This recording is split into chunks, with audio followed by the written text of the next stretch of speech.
ideal gas law with changing conditions, and the moles of gas are changing. We know that because there's a reaction happening. We start with our ideal gas law under changing conditions. We note that we're in a tank, so V1 equals V2. They cancel out.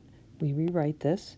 So now we can do cross multiplication to get to the point where we can solve for T2, which is the temperature after the reaction. Now we need to generate and use a balanced chemical equation.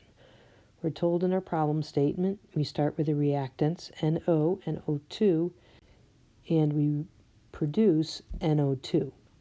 To balance this, we need 2 of these. This stays at 1, and 2 of these. So now we have our balanced chemical equation.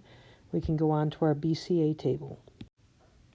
Our Bca table refers to the number of moles of each that's present before, the amount they change, and the amount that is left after the reaction is complete.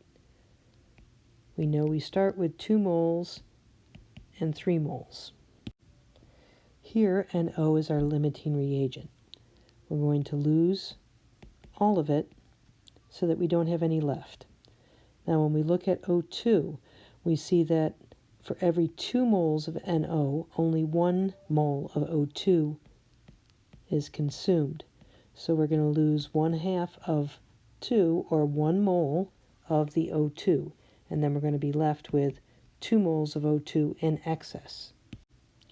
Looking at the product, we see for every 2 moles of NO that are consumed, we produce 2 moles of NO2. So we're producing 2 moles of NO2, so the total amount of NO2 after the reaction is 2 moles. N1 is the moles of gas we have before the reaction. So it's 2 plus 3, that'll give us 5 moles. N2 is the moles of gas after the reaction. So we have 0 plus 2 plus 2, 4 moles after the reaction. Now finally, to solve for T2, we substitute in values from the question statement, keeping 1s and 2s straight. So here's our final calculated answer. We see we're limited to 2 sig figs because of these numbers here, and we're done.